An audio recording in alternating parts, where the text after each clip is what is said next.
ቡዜ ከሩትዬ ጋር በጣም ከባድ ጸብ የበለጠ ኦቨር እያወራች ነው። ወንድሜኔ ዳኒነት ነው የሚፈልገው። ያው ከዚህም በፊት እንደምታወራ የበለጠ በቃ ሩታን አይን ያየችው ሰዓት የምነሳት ነርቨስ የሚያረጋት ነገር አለ። ብቻ ሩታ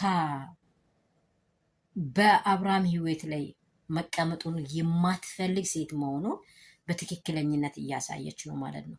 ከመግደል ይልቅ ባሏን ወደ ግድያ እየወሰደች ያለችው ማናት? ቡዜ ናት።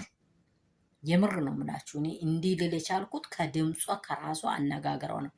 ሄርሜላ አይደለም ከማንም ጋር ወንድሟ አይደለም ወይ እኔ እየሞትኩ ነው ወይንም እንዲህ ድረሰኝ ና ውሰደኝ ኤፍሬም ና የሚለውን ድምፅ የማትሰማ ሴት ናት።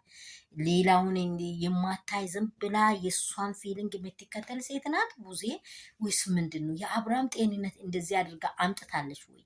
ሩታ ጋር ሆኖ እኮ አብርሃም የፈለገ ነገር ቢሆን ምንድን ነው ቡዜ ቤት ቅድምም እንደተናገርኩኝ ቡዜ ቤት አድሮ ብቻውን ተነስቶ ሩታ ቤት ፈልጎ ሄደ ነው። ይሄ ታግቶ የሆነ ስፍራ ላይ ተቆልፎ ስለተቀመጠ ነው። ሄርሜላ ጋር እዛ ደህና ነኝ በል አለችና ሀሳቡን አስቀየሰች። አንድ ሰው ሊሞት ከቀረባ ዘጋ ያለው ሰው ነው የሚመስለው። ምክንያቱም የዚህ ልጅ ህይወት ለቤተሰቡ ለምንድን ነው ያልቆረቆረው? እኔ በዴብና በቡዜ ላይ ነው መንፈሱ ያለው።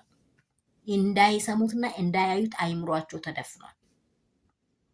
የሱ ችግር እንዳይገለጥባቸው ሩታን ብቻ አይቶ ከሩታ ውጪ ሌላ ነገርን እንዳይመለከቱ አድርጓቸዋል።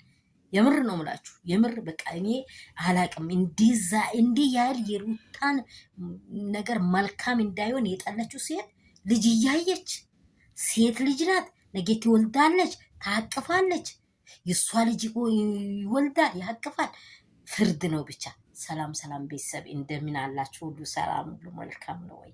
እኔ ጋር ሁሉ ሰላም ነው። አብርሃም በህይወት ካለ ሩታ ጋር ነው የሚሆነው።